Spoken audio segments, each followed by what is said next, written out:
So you've got the dream setup, right? The powerhouse Mac Studio, the incredible Pro Display XDR, but then you hit a wall. What on earth do you pair with it?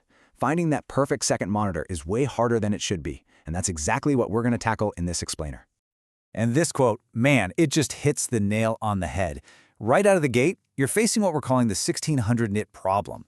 Your Pro Display XDR is just so incredibly bright, it sets this impossibly high bar for HDR, and pretty much no ultra-wide out there can even come close. That's the core challenge, the first big hurdle on our quest. You've got this ultimate creative machine, and you want to find its visual soulmate. But where do you even start? The monitor market, it's a total minefield. Every choice feels like a compromise. So think of this as your map, your guided quest to find what we're calling your Vanguard monitor, the one that's going to be a true partner to your Mac Studio. All right, so let's navigate this minefield. The most important thing to understand is that in the world of monitors, there's no free lunch. Every single choice is a trade-off. To find your perfect monitor, you first have to understand the 3 great trade-offs that you're going to have to make. Okay, first up, pixel density. You'll see this as PPI. Now, for Mac users, this is absolutely crucial. Why? Because macOS is built from the ground up to look gorgeous on high PPI screens, what Apple calls Retina. We're talking about a sweet spot of around 140 pixels per inch or more. If you drop below that, text starts to look, well, just not right. It won't have that razor-sharp crispness you're used to. And that brings us to our very first big trade-off: workspace versus fidelity. It's a classic battle. On one hand, you've got these amazing, expansive ultra-wides that give you a massive canvas for your timelines, for your code, just so much room to work. But they often have a slightly lower PPI. On the other hand, you have a traditional 16:9 4K monitor. It might not be as wide, but it often hits that perfect HiDPI sweet spot, giving you unbelievably sharp text. So what do you value more? All right, trade-off number 2 gets a little nerdy, but trust me, it's super important. We're talking about sub-pixel layout. Think of it like the DNA of a single pixel. See, macOS is really particular. It expects to see the little red, green, and blue elements arranged in a perfect standard line, what's called an RGB stripe. If they're arranged differently, you can run into some really annoying text clarity problems. So this creates our second great trade-off: clarity versus contrast. In one corner, you have IPS Black panels that use that standard RGB stripe, which means you get absolutely flawless, perfect text. But in the other corner, you have these mind-blowing QD-OLED panels. They give you literally infinite contrast and perfect black levels, but they use a different triangular subpixel layout, and on macOS, that can sometimes lead to this subtle color fringing on the edges of text. So, perfect text or perfect blacks. And that brings us full circle, back to our final trade-off, the 1600 nit problem. Just look at this gap. It's not small, it's a chasm. Your Pro Display XDR is a flamethrower at 1600 nits, creating spectacular HDR. The absolute brightest ultrawides? They barely hit 600. It's a huge difference. So now you see the 3 great trade-offs. The question you have to ask yourself is, which one of these matters the most to you? Okay, now that we understand the battlefield, let's meet our champions. First up, I want to introduce you to an archetype we're calling the Productivity Titan. This is the monitor for the person who says, give me more space, make my text perfect, and let me plug everything in. It's all about maximum workspace and flawless clarity. And the contenders in this category are, well, titans. We're talking about beasts like the Dell U4025QW. Look at this, a 40-inch 5K 2K panel. That resolution is key because it lands right at that magic 140 PPI number for perfect Mac HiDPI. And the connectivity?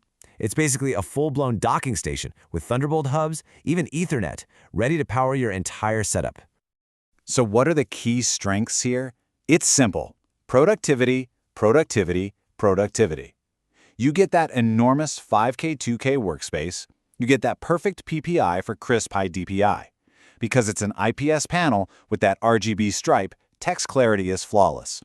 And it's a workhorse. It acts as your KVM, your Ethernet port, your whole docking station, with absolutely no risk of burn-in. But remember, every choice is a trade-off. Here's what you give up. The contrast, while good for an IPS, is just not in the same league as OLED. That means your HDR performance will be fine, it'll be decent, but it's not going to blow you away. And the pixel response is slower. 120 Hz is nice and smooth, for sure, but it's not the lightning-fast, cutting-edge motion you'd get elsewhere.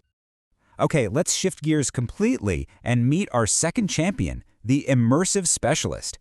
If the Titan was about work, this one is about wonder. This is for the person who wants their jaw to hit the floor every time they look at their screen. We're talking perfect blacks, insane contrast, and buttery smooth motion. This is the wow factor monitor. And just look at these specs. It's a different world. We're talking about 32-inch 4K QD-OLEDs, like the Asus PG32U CDM. The numbers are just bonkers. 240 Hz refresh rate, infinite contrast, and a response time of 0.03 milliseconds. That's not just fast, that's practically instantaneous. This is a whole other level of performance.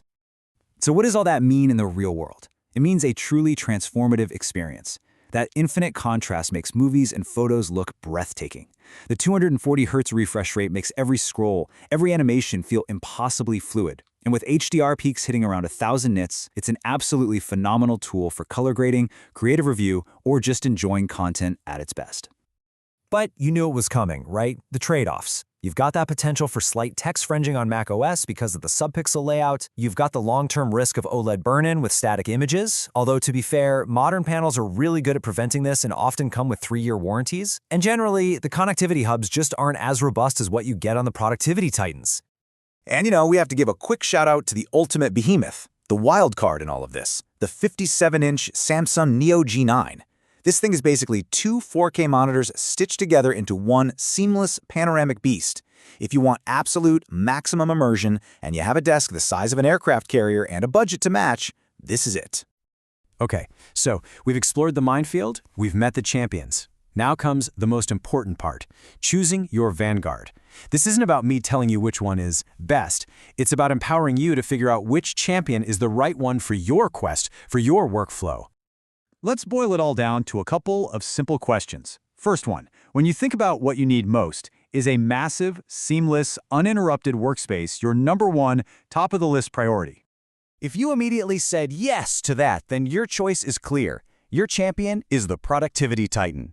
That's the path you take if you want unmatched real estate, perfect text, and the convenience of a built-in super dock. Okay, but what if that wasn't your answer? What if, instead, you demand the absolute best visual fidelity? We're talking the deepest blacks, the smoothest motion, and truly impactful HDR for creative work and media. If that sounds more like you, then your champion is the Immersive Specialist. That's the path for the ultimate visual experience, where every single pixel is working to give you maximum punch and pop. So here's the crucial takeaway from all of this. There is no single best monitor. It just doesn't exist. There is only the best monitor for your workflow, for the things you do every single day. And that leaves us with one final, kind of philosophical question to chew on.